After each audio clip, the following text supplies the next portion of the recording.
Burkina Faso to withdraw mining permit from countries refusing to sell military equipment to the nation. Certaines puissances ont refusé de nous vendre les équipements, ont bloqué les équipements que nous avons achetés dans certains pays parce qu'ils ont la licence de certains composants. Et ces puissances exploitent des minerais au Burkina Faso. Ça va s'arrêter. Nous allons retirer des permis d'exploitation. Vous ne pouvez pas exploiter nos ressources et refuser de nous vendre des équipements, faire bloquer nos équipements. Nous n'allons pas accepter. Nous allons récupérer nos permis d'exploitation et nous allons l'exploiter nous-mêmes. What's up, everybody? I hope you're doing good. It's a beautiful day. Thank you very much for choosing us. I always like this. This feels good. It's like a caress, like a, like a each, but not a each. Each sounds really bad. Each. Yeah. Thank you very much for choosing us again. You're very much appreciated. It's always good to speak to you, fellas. On the weekend we didn't speak. I missed you, man. I missed you really bad. I missed you so much. But thank you for the people that come sliding into my inbox. I see mostly ladies sliding into my inbox. Thank you, girls. Continue doing that. I like it. Hi, Zach. There's no videos today. No, baby, it's Sunday. I guess I'm going to try provisions video for Sundays now. I follow you twice a day. I like reading some of your comments. It's just, I like that. Okay, let's get back on track. Thank you very much. You're very much appreciated. I see you from all over the place. Uganda, Tanzania, Kenya, South Africa, Botswana, Nigeria, Ghana, Sudan, Zimbabwe. Yes, my Zimbabwean people. So guys say you never speak about Zimbabwe. Why don't you? Thank you, Zimbabwe. Okay, so we are in Burkina Faso. Here's Burkina Faso. That's the map. We always need some geography because some of you don't know nothing about geography. No, I'm just kidding. Yeah, this is the map of Burkina Faso. Burkina Faso is a West African country. It is an enclave country. It's inside the continent. There's no border to the sea. There's change of regime. This has happened 2 years ago. A brand new regime, brand new president, a young man in the name of Ibrahim Traoré. Very strong human being. 36 years old, nothing like all these other Africans you know. No doubt about it. Now, Burkina Faso is going to withdraw mining permits from countries that refuse to sell their military equipment. So basically, they place orders. Okay, we're gonna buy military equipment from you guys. They send money. Then at the last minute, the country said, no, in fact, we've changed our policy. We are not going to send you the military equipment. Makes no sense, right? But we know what are the reasons. They give no reason, no explanation. So you took our money, it was fine. Now it's time to deliver, you don't want to deliver. Okay, great. Now we are going to do something about it. We are going to take away your permit from mining from our country. Congratulations. Clap hands. Please clap hands. I like that. That's how a man's supposed to conduct himself. You can't be a pushover. Look, fella, I'm a firm believer of a personal respect. You need to have personal respect. If you respect your person, your personal space, you can just command respect from other people. If you carry yourself like a little piece of paper, like, you accept anything, you say yes to anything, you're okay with anything, nobody's going to respect you. And I don't think respect has anything to do with physical strength. Because many people think you need to be strong enough physically to be respected. No, I don't think so. I don't think respect has anything to do with money. Yes, people tend to be hypocritical with people who have money. They pretend to be respectful. It's not respect. They're just hypocrites because you have money. But respect has nothing to do with money. That's why you see an uncle in the family, even though he doesn't have a lot of money, but he knows how to position himself. He's respected. So Burkina Faso, unlike many other African nations, know how to respect themselves. Now they say, you know what, fella? You're a big country, you're a first world country, whatever. I've ordered weapons and machines from your country. You refuse to deliver. Why? Because we chased away the French.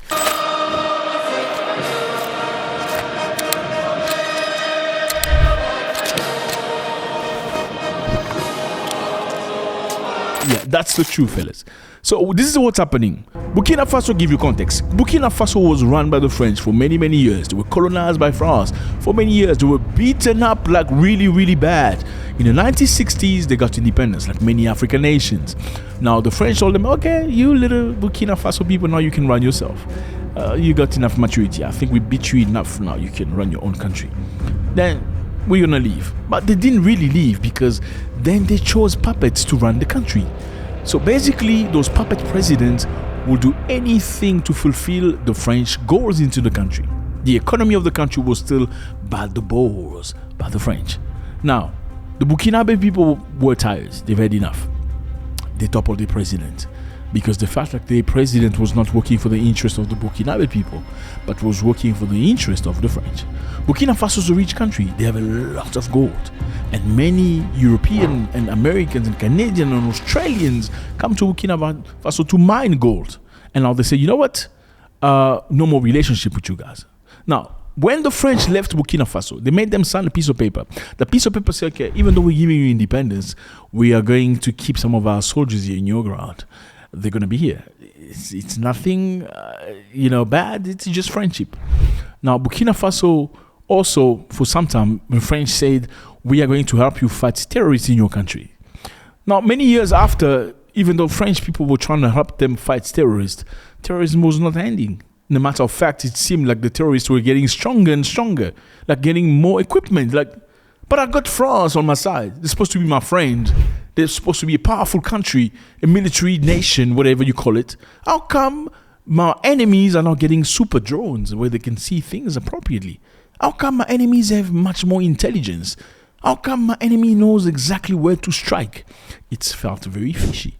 Smelt really bad. So some people believe again, allegedly, French people or France was giving intelligence to the terrorists to execute against Burkinabe so that they can justify their presence in the nation. So the more terrorists there are, the more we can say we still need to be here. And the more you guys pay us, because it wasn't a free service being rendered, Burkina Faso had to pay the money for being there. Now, Ibrahim Traoré took over, he took power, kicked out the French. Soldiers, thank you very much. We've tried with you for a long time. It's time for you to go. They've left. Now, what happened here, fellas, which is very important, and I want to attract your attention. When Burkina Faso kicked out the French, immediately European countries and America and everybody else were all against Burkina Faso. Let me repeat myself. As soon as Burkina Faso decided, I don't want no more relationship with France, every European nation found a culprit to turn away from Burkina Faso. This is exactly what Africans don't know how to do. Africans don't do that. Very recently, Mali was attacked by supposedly Ukrainian soldiers that did damage. Most African nations shut up. Nobody says a thing. Maybe one country, I believe Senegal, spoke out a little bit. And maybe it's shameful.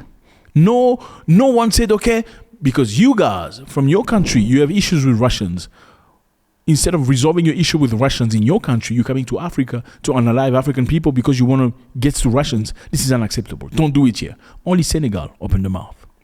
Nigeria kind of opened the mouth, but Nigerian blamed the African nation, the African Union, saying, how come African Union is not saying anything? But the Europeans is different. When Burkina Faso, Mali, and Niger kicked out the French, Sweden cut ties with them. Finland cut ties with them. Scandinavian countries started cutting ties with them. They took away the aid, they used to get some of the money from the Europeans. I don't know why Africans like begging. It's very sad, but that's the reality of it. Let's continue, fellas. President Traoré said, some powers have refused to sell us military equipment, have blocked the equipment we have bought from certain countries because they have the license for certain components. We will withdraw these mining permits. You can't exploit our resources and refuse to sell us equipment. Okay, so some countries have blocked the equipment because they have, license to some component of the weapons. And they said, okay, we're not going to allow them to have the weapons because Burkina Faso has turned its face from Europe. Is now being friends with Russia. Now these people don't like it. So they've blocked them from getting the guns, even though they've paid for it. So Burkina Faso said, you know what, fellas? Because you mine by us, we're taking away your license away. You're not going to mine with us anymore. We will exploit them ourselves. The president said without specifying which country it is. Now, this man is very intelligent and he's very special, and I need to say that because he was offered, just a while back, he was offered billions of dollars by the IMF, declining financial assistance from IMF, and this decision marks a significant moment for the West African nation as it navigates its economic political landscape. So what is the IMF? The IMF is known for providing financial support to countries in need. They had approved substantial arrangement under the Extended Credit Facility for Burkina Faso, aimed at addressing the country's balance of payment problem and supporting economic resilience and poverty reduction efforts. However, President Traoré administration has opted to turn down this offer. The IMF and the World Bank, usually they come across helping some countries at trouble, financial, economical trouble. So if you need to build a rail train or you want to build a hospital, you ask the IMF money. They're probably going to send you money to do it. If you want to build school or trying to fix your economy, you go get debt from them. They're going to give you money. But you have to reimburse at a very strong rate. The majority of countries are unable to reimburse the money. So what they do is, once you cannot reimburse the money, then they come and impose their own views in your country, their own system. They can take away things that are crucial to you, infrastructure. They can take away mines. Now, Burkina Faso, very cleverly, as soon as the president came into power, the IMF came. We're offering you money, billions of dollars. Now, unlike most African presidents who jump onto the opportunities, because you can use that money doing anything. That's how they become rich. Fella, if you don't know this, in Africa, president is like king. A president in most African countries is the equivalent of a king. There's nobody to audit his work. So he can spend 30 million on buying houses, 45 million on cars. Nobody's going to say a thing because he's the president. And that's very sad. Now, this young man, just think about it, 36 years old, has perhaps not achieved most of the dreams that many 36 years old won't achieve in terms of finances. Most 36 years old men want to have big houses, big cars, drive like... Look at this president, Nguema, Teddy Nguema. He lives a lavish life, like a rich person. Like sometimes you ask yourself, is he a president or is he a superstar? This is a young president of a country in Africa. His life is on Instagram. Now, this President Traoré is younger than this guy, but he's not doing this. He refused the money from World Bank. He said, we don't need this because this money is going to turn us into beggars. And this is the way they're trying to control us. Again, fellas, congratulations. Do we say congratulations to this man for saying, since you guys refuse to send us our weapons, we are withdrawing your license from our mining companies. You're not going to work here anymore. We know there's Canada, there's Australia, there's Britain, there's many other countries that are mining in Burkina Faso. Burkina Faso has a tremendous amount of gold. They say we're going to mine our things ourselves. And I think sometimes the best way to make yourself respected is to tell people that you don't need them. Let me know how you feel about this. It was a great pleasure. God bless.